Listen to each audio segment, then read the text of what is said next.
This photograph was taken on Thursday, the 26th of April 1888, and it shows a man named Larry Donovan. And Donovan was something of a celebrity. 3 years earlier, Donovan had been working in the offices of New York's Police Gazette newspaper, but on the 23rd of July 1886, an outrageous event had changed his life forever. After taking out a number of bets that he couldn't do it and live, 24-year-old Steve Brody had hung from the underneath of the Brooklyn Bridge, let go, and fell 140 feet into the East River.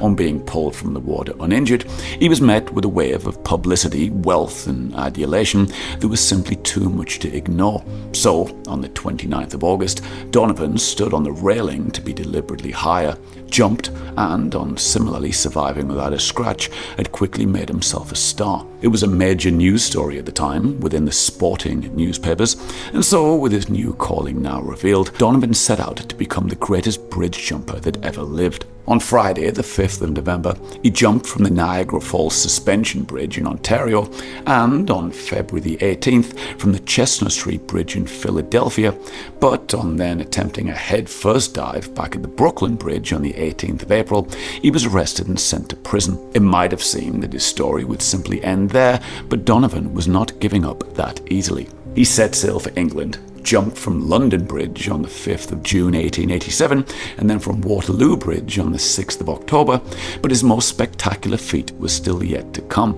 On the 13th of March 1888, in a feat that would never be matched by any other bridge jumper, he made his way to Bristol, hung Brody style from the underneath of the Clifton Suspension Bridge, and fell 245 feet into the River Avon. 5 months later, however, in the early hours of the 7th of August, Donovan was drinking at an all-night pub in Covent Garden.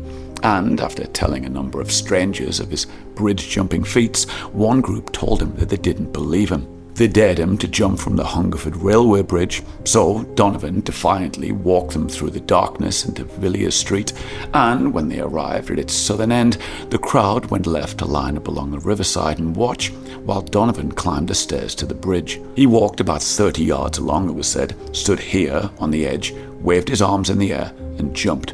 For those looking on from the riverside, it seemed as if he hit the water with his ribs, but on resurfacing moments later, he did not cry out or throw up his arms. He swam about 40 yards towards the riverbank, but was then pulled beneath the water by the current and drowned.